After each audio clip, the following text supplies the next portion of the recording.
Welcome to the Bootleg Zones. The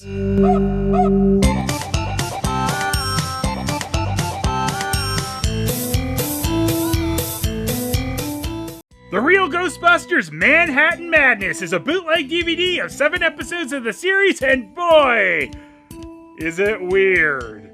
Shooting a very special video today as this is the big return of the Galaxy Warriors. These are the Warriors of the Galaxy by Formo Toys.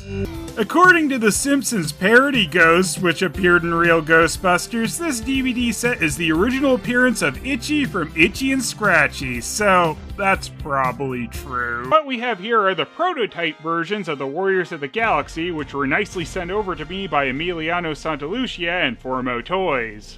So there will definitely be some differences between these and the final release versions of the Warriors of the Galaxy. But it is just super cool to have been given this opportunity to do a preview look at this new addition to the Galaxy Hole. And Formo Toys has even used the term the Galaxy Hole on some of their promotional material. So there you go, the Galaxy Hole is canon. And of course, another interesting thing about these new Galaxy Warriors is they're made to fit in with Formo Toys' line, The Legends of Dragonor. So Wave 1 of the Warriors of the Galaxy is going to include Magnon, and of course, everyone's favorite, Boltard!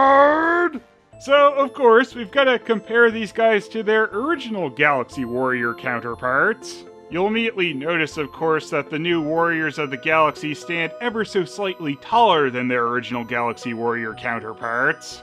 And yes, Magnon is still sporting his blonde hair under his helmet. This isn't the Galaxy Fighter version of him or anything.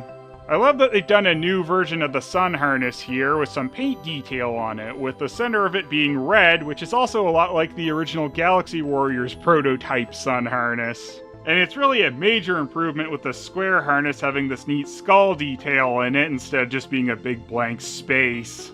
They've also changed how the shields work. Instead of them being wrist attachments, they just hold them. What a crazy idea. And you can tell there's a lot of love for the original Galaxy Warriors here, as they've done updated versions of the old Galaxy weapons as well, with the curved sword, and Boltard coming with an updated version of the Galaxy Axe. Magnon comes with an updated version of the plain Galaxy Shield, and Boltard comes with almost an exact replica of the old Eagle Shield, just it's bigger. And obviously one of the new accessories is the new Magnon coming with this shin guard armor. And I love how they've designed those to match the Galaxy Shield design. So the rubbery heads, of course, aren't really a thing that most toy lines do these days, so the Warriors of the Galaxy do not have squishy heads. New Boltard also has a much more imposing look than the kind of vacant stare that the original Boltard had.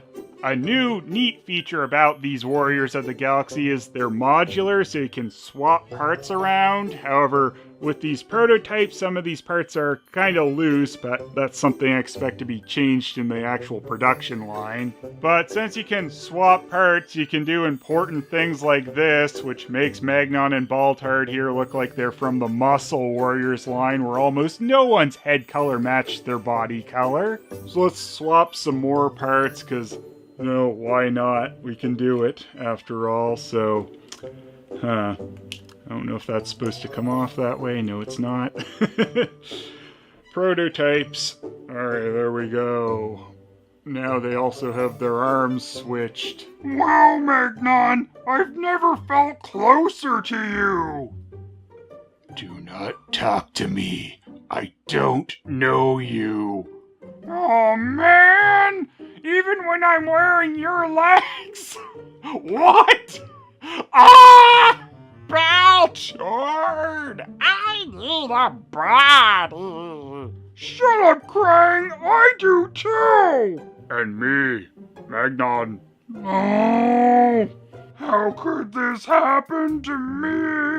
I made no mistakes! Yes, you did! You're the biggest loser at Planet Farer! I don't care if you don't have a head anymore! One kind of interesting thing with how these guys come apart is you can take their furry trunks off, revealing their other furry trunks. I don't know if that's something that'll be kept on the production line figures, but You can change up their look like this. I feel naked, Magnon. Shut up. This allows you to change up the trunk color on the characters, and there were some weird variant Galaxy Warriors that did stuff like this. They've also designed the new trunks to kind of come off like the harnesses did back in the day. So compared to the old Galaxy Warriors, there's some new pieces of articulation like wrist articulation and ankle articulation. And of course, the Warriors of the Galaxy's legs are just on a joint, not a rubber band like the old Galaxy Warriors and Masters of the Universe figures. Why must I constantly lose an arm? Formo Toys has added some lore to Magnon and Baltard, which is pretty neat, as with the original Sun Gold figures, there was nothing and you just come up with it yourself. So, Magnon is the noble hero from Planet Farer. When chaos erupted on Planet Farer, Magnon was the first fighting for his kingdom, and he is still one of the last standing against the horde of savage creatures emerging from the galaxy hole. Magnon comes with a sword, shield, removable armor, removable belt, and removable shin guards. And don't forget, removable head. No, don't! Oh! Why? Baltard is the unstoppable creator of chaos. Tossed from the galaxy hole onto the surface of Planet Farer, Baltard is an unstoppable force of destruction who fights all those who stand for the Order. Baltard comes with a modular axe, shield, removable armor, and removable belt. So yeah, I guess you'll be able to change around some of the galaxy weapons too, as the axe did come in 2 parts like this. Well, the new Warriors of the Galaxy get a thumbs up from Magnon. And believe me, his endorsement means a lot more than old creator of chaos over there. You need to respect me now, Magnon! I'm the new evil mastermind! Yeah, nah. I'm still gonna pass on giving you respect, old Baltard, buddy. Buddy? Really? Just joking. Ah! I've been told there are plans for more Warriors of the Galaxy down the line, and I'd love to see Anubi and Sawhack make it into this series. And maybe after that they can do some more obscure Galaxy Hole figures like He-Man and Skeletor. Yeah, probably not. No rating section for these since they're prototypes. We'll rate the final release version once they come out. Big shoutouts to Emiliano Santalucia for giving me the opportunity to share these Warriors of the Galaxy prototypes with you and for designing this new line. And also Pierre Bronner for being the new Galaxy Hole figure sculptor. Some concept designs for possible upcoming figures in this line that I'm able to share with you are Anubi, so that makes me happy as old Wolfman is a good boy. They also plan to give him actual furry texture on his body, which probably makes more sense. Next is Sunhawk from Galaxy Fighters, who will have wing accessories. Supra from Galaxy Adventure Girl, and I'd really love to see more expansion on that line to include female versions of some of the other things from Galaxy Warriors. Swoopy Hair himself, the Evil from the Combo line, and Guy from Galaxy Warrior End of Time The Last Battle. Formo will have to name them since no one in that line actually had names back when. So that's some exciting stuff. New Galaxy Warriors coming out is pretty amazing. You'll be able to get these from FormoToys.com or Big Bad Toy Store. Also, local comic shops that have diamond distribution should have them as well. But you know, there's always room for Tiger Man. I'm great! Oh, must he always do this? Hey Skeletor, I'm the new Master of Chaos. Can I join you? Well, I have to look over some resumes today. I think Hordak put in like 5, so pretty busy. Ah! Oh! So upset I lost an arm again. I am super excited to be able to do a video on this because boy, is this DVD not easy to get a hold of. And sometimes with bootleg media, there's not a whole lot to say other than it's just a poor knockoff copy of said thing, but here, there's quite a bit going on. And while a lot of bootleg media of course wants to trick you initially into thinking that maybe it's legit, this thing goes in some strange directions to try and achieve this. This is also one that proudly flashes a company name at you, which is not as common.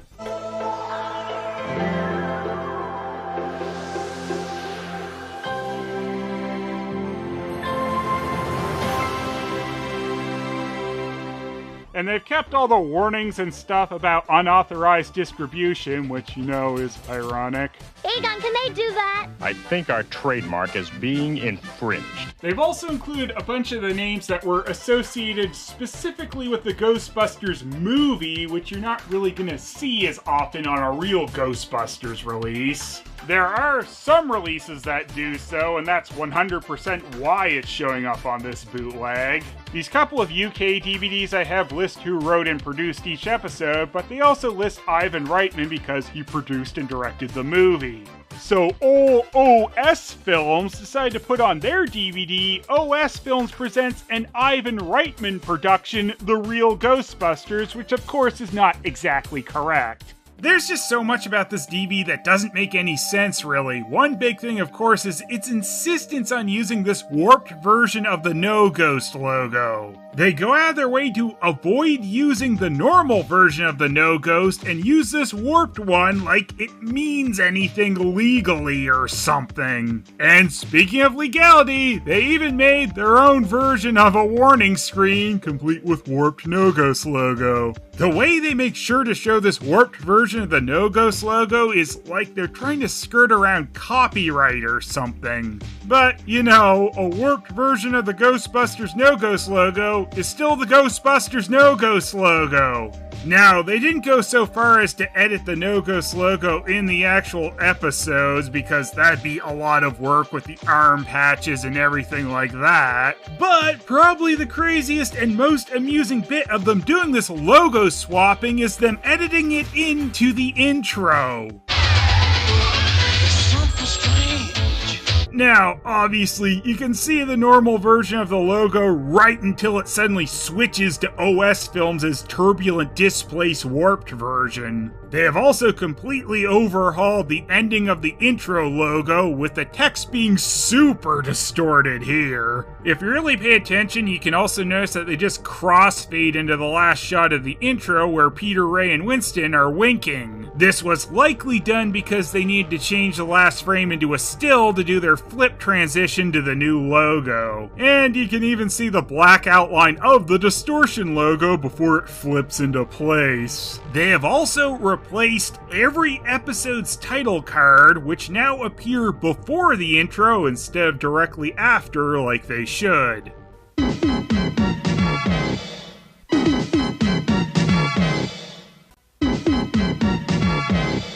These title cards are branded specifically under the Real Ghostbusters Manhattan Madness, and they put different scans from the UK Real Ghostbusters comics as the background. It's a bunch of extra work to accomplish nothing, basically. But here is the largest example of them going way beyond for this bizarre bootleg DVD set. They have made a custom intro for it, which feels more like a fan-made thing rather than people trying to rip off episodes to sell for themselves. And if you're wondering what source OS Films used to get the episodes for their DVD, well, it's right here. These two UK compilation DVDs, The Real Ghostbusters Adventures in Slime and Space and The Real Ghostbusters Sea Fright, are exactly where they got all their episodes. If you look at the listings for the episodes on these two UK discs, it's exactly the same as what's on the OS Films disc, save for one episode. And one nice thing is we know exactly when this came out because OS Films nicely stamped the year on with their pretend official stuff, 2005. So yeah, if you look at the episode listing for Manhattan Madness, it exactly lines up with the 2 UK DVDs minus one episode, Ragnarok and Roll, for whatever reason. Maybe they were like, we need to cut that episode so we have more time for our weird intro. But you look at the episode listing for these 2 DVDs and it makes it very clear where OS Films got their episodes. It's even the exact same order as these 2 UK DVDs, which is just kind of randomly jumping around the syndicated runs, so that makes it even more obvious. The video quality on Manhattan Madness isn't horrible or anything, but directly comparing the video to the Time Life DVDs, you can see that the image has gotten a fair amount softer. The aspect ratio has also been squished a bit vertically due to an imperfect transfer of the video back to NTSC from PAL. There is, however, no PAL speed up though, due to the original UK DVD transfers actually having been corrected for this, which is rather surprising. There's nothing in my job description about target practice. Peter, this is irrational behavior. No, Egon. Finding the refrigerator empty, that's irrational. Slime in my shoes, that's irrational. This'll be fun. So you might be wondering where OS Films got this artwork from. Did they draw something original? No. I have the exact source that this picture came from right here. The Real Ghostbusters 1989 Annual, which was released in the UK. You might be noticing a pattern here, so yeah, I think we can say that OS Films was definitely based in the UK. So, it's not just the DVD's cover. This Manhattan Madness intro also utilizes the UK Real Ghostbusters comics that were published by Marvel UK. It features a roll call for the 4 Ghostbusters, sliding across a page from the comics, but with an episode still in place of one of the panels, which will be used to feature each character. Well, I've seen enough. After the intro runs down each Ghostbuster, it briefly turns into a little music video before transitioning into the menu. Who you gonna call? You might notice, though, that this is actually using the original Ray Parker Jr. version of the Ghostbusters theme, where, of course, the Real Ghostbusters series used a cover by John Smith. This is another clue that this release isn't on the level, because there's no way OS Films licensed that version of the song just for this release of random Real Ghostbusters episodes. You know what plays on the menu of the official DVDs that they stole these episodes from? Absolutely nothing! Yep, pure, we don't have to pay anything extra for this silence. The 3 North American episode compilation DVDs I have do the exact same thing. No flashiness at all to them, no animations, and no music. Even this Australian release of the first season of Real Ghostbusters does the same thing, and that one does have a little bit of effort to it, as it actually had subtitle options and included the dubs for the German, French, and Spanish versions of the episodes on it. So there were a lot of pains taken to try and sell this as being an official release, but really, a lot of the extra effort on this DVD set goes against what they're trying to accomplish here. So, yeah, it is quite sad when this bootleg tries a bit harder in some aspects than certain official releases. I mean, even on the discs here, look at this stupid Volume 7 next to the Manhattan Madness one. They printed color there at least. The UK discs they copied do as well, but they're both just the UK version flipped No Ghost logo. The official DVDs should have maybe tried using some artwork from the comics, because boy are some of these covers wonky. I mean, just look closely at the group here, and just especially Peter. Aim for the flat top! And of course, you remember Peter's purple jumpsuit from the show. The intro too, having this OS Films Presents an Ivan Reitman production, is off.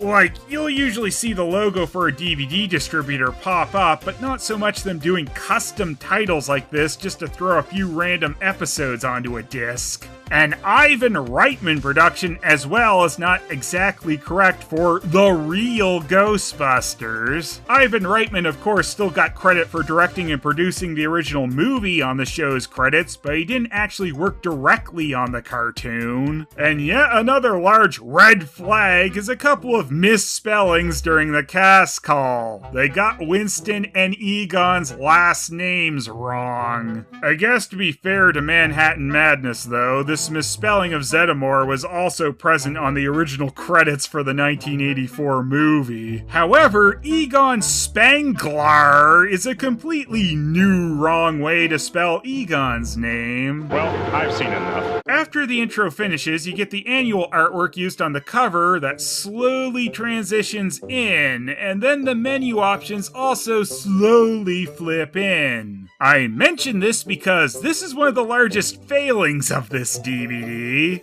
If you dare to go back to the menu after starting an episode, you're gonna have to sit through the entire intro and menu animations again, and this is not quick. It takes 1 minute and 45 seconds before you are allowed to make a choice on the menu again. I guess those bare bones menus aren't looking too bad at this point. Obviously, though, the Time Life menus are the nicest balance of having some flash to it, but they don't take forever to be usable. The Time Life ones utilize the instrumental version of the later remix of the theme used on the show. But it'll never not be funny to me that generic spooky dooky theme they used on the later Sony releases.